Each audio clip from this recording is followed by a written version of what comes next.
O que Jesus quis dizer com "esta geração não passará"? Dentre todas as palavras proféticas que Jesus proferiu sobre o fim dos tempos, uma frase em particular tem intrigado muitas pessoas. Ela é encontrada em Mateus capítulo 24, versículo 34.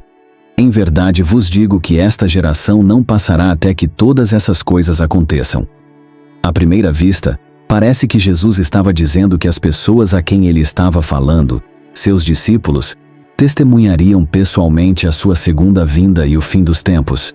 No entanto, mais de 2000 anos se passaram desde aquele momento, e o cumprimento total dos eventos descritos em Mateus capítulo 24 ainda não ocorreu. Então, o que Jesus realmente quis dizer? Será que ele estava enganado? Absolutamente não. Será que sua profecia falhou? Nunca. O problema não está na verdade das palavras de Jesus, mas na nossa compreensão do que ele quis dizer. Para interpretar corretamente essa profecia, devemos considerar o contexto, as implicações culturais e o ensino completo das Escrituras.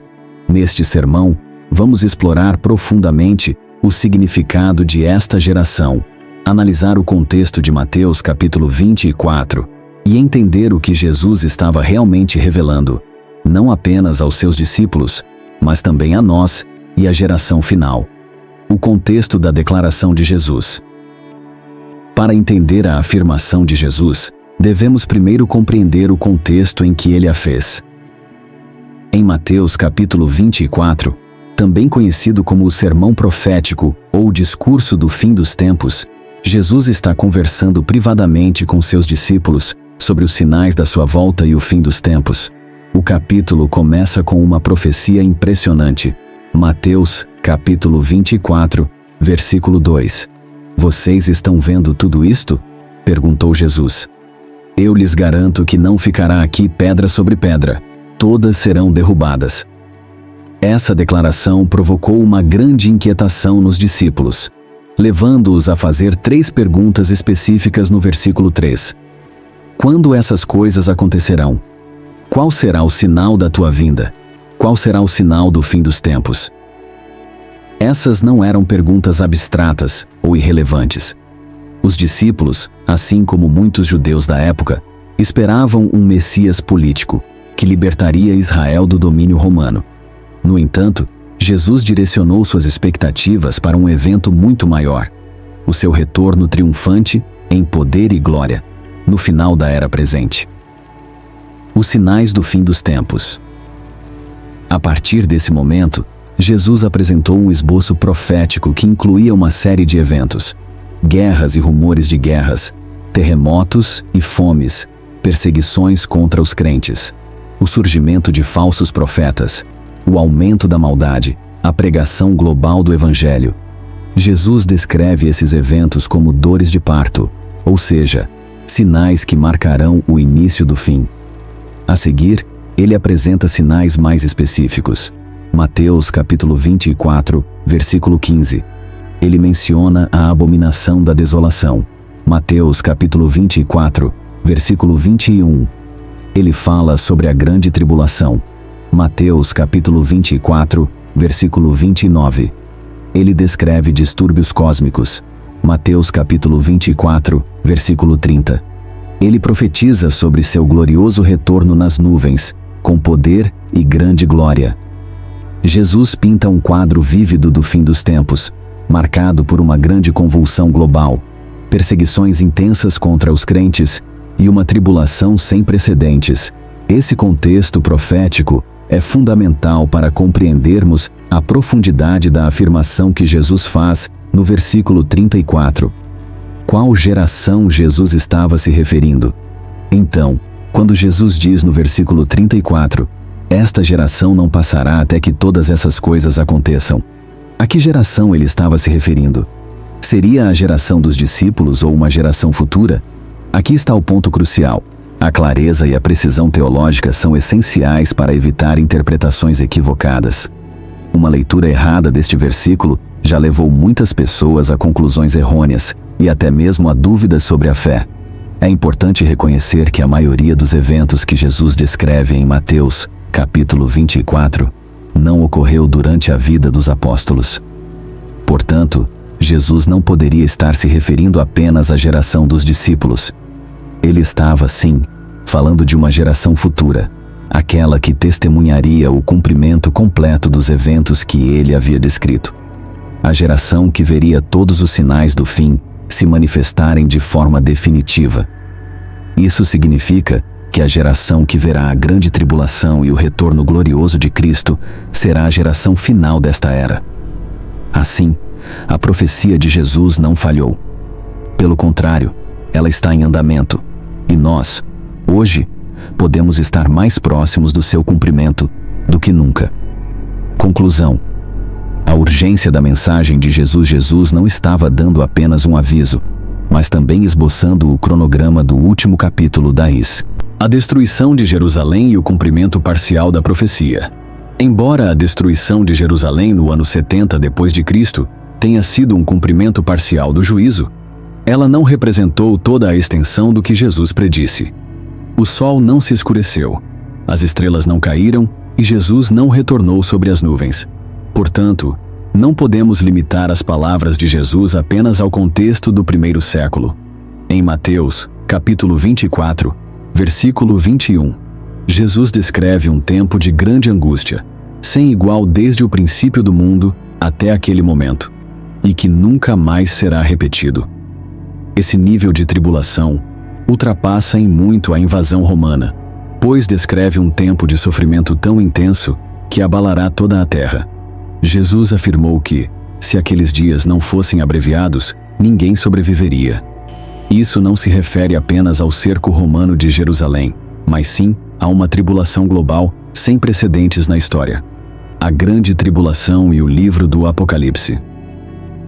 Essa grande tribulação é a mesma descrita no livro do Apocalipse, um período marcado por sofrimentos sem precedentes, juízos divinos e a ascensão do Anticristo.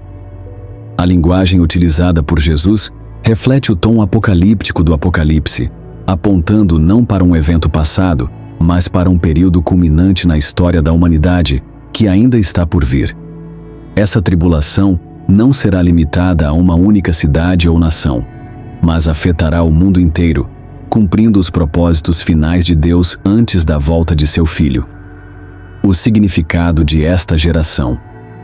A palavra grega para geração é gíneia, que pode ter vários significados, dependendo do contexto. Pode se referir a uma raça ou grupo de pessoas, à humanidade em geral, ou, mais comumente, a um grupo de pessoas vivendo na mesma época, geralmente abrangendo um período de 20 a 40 anos.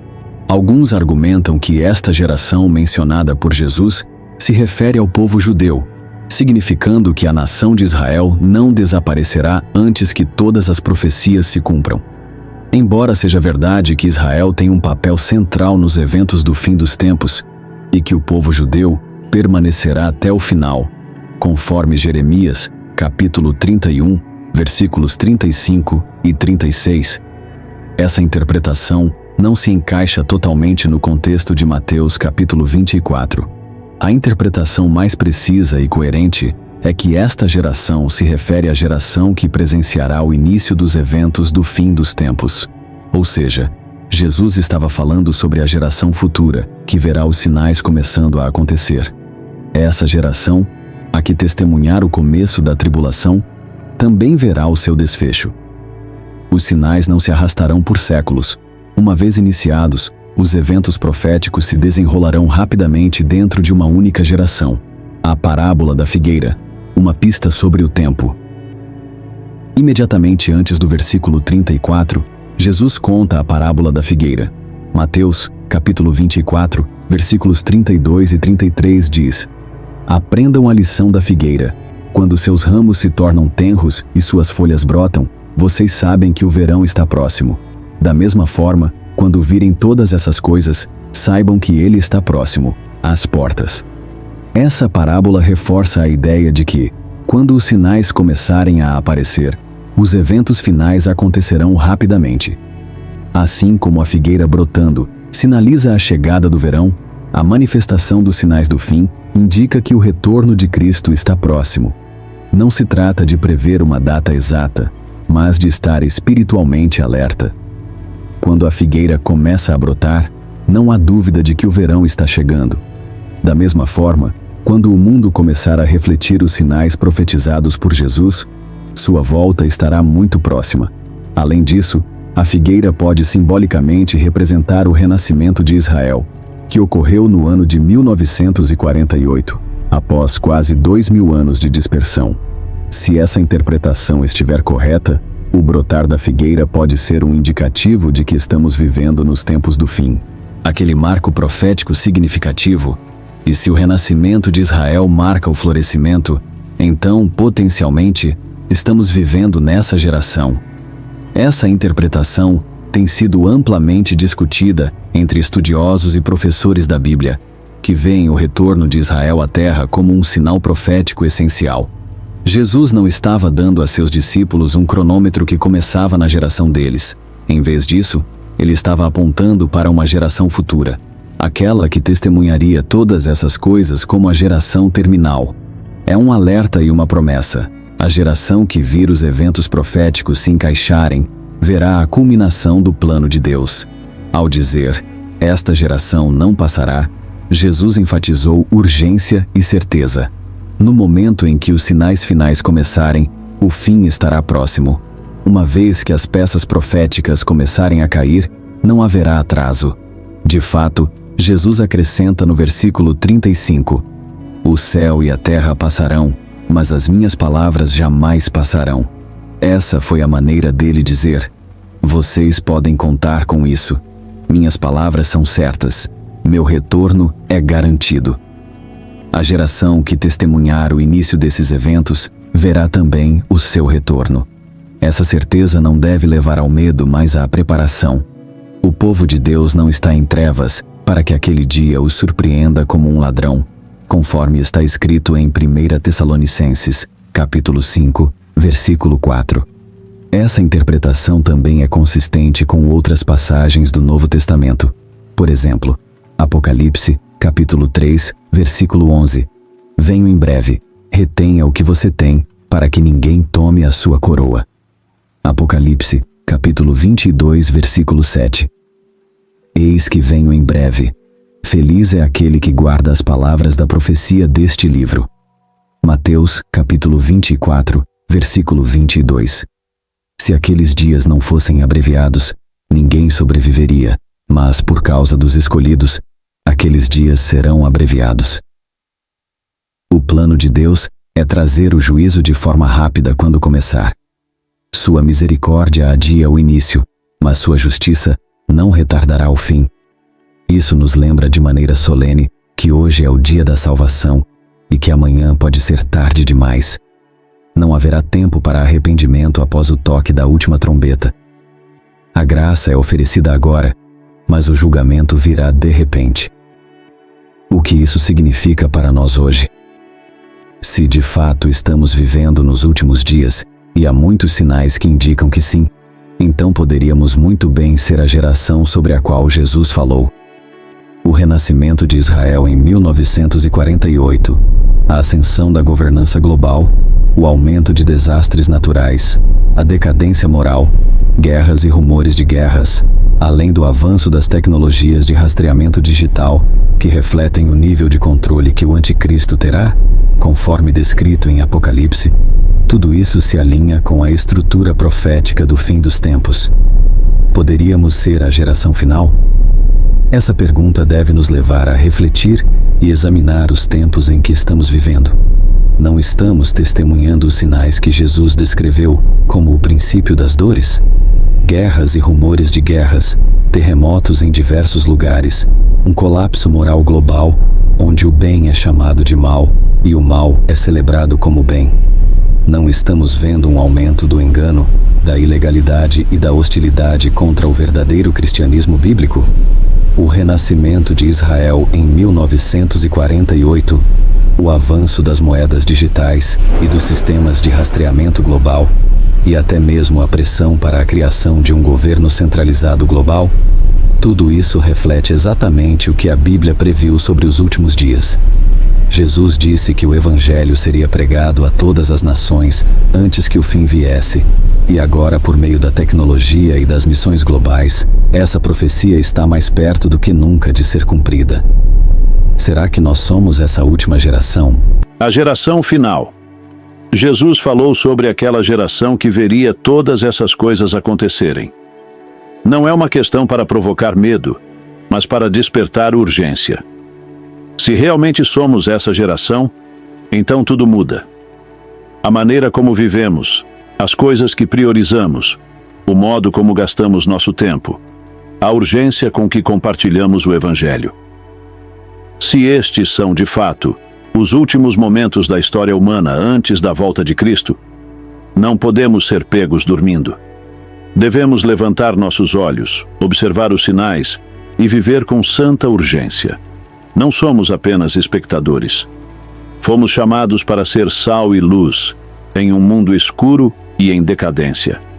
Se esta é a geração, então agora é o tempo de nos rendermos completamente a Cristo. O livro do profeta Isaías, capítulo 55, versículo 6, diz: Busquem o Senhor enquanto se pode achá-lo. Clamem por ele enquanto está perto. Haverá um dia em que a porta da graça será fechada, assim como aconteceu nos dias de Noé. O dilúvio veio, e somente aqueles que estavam dentro da arca foram salvos. O restante percebeu a verdade tarde demais. Esse mesmo padrão se repetirá quando Cristo voltar. O tempo para buscar ao Senhor não é amanhã, não é depois de construirmos nossas carreiras ou de colocarmos nossas vidas em ordem. O tempo é agora. O que verdadeiramente importa. Muitas pessoas estão correndo atrás de coisas que não têm valor eterno.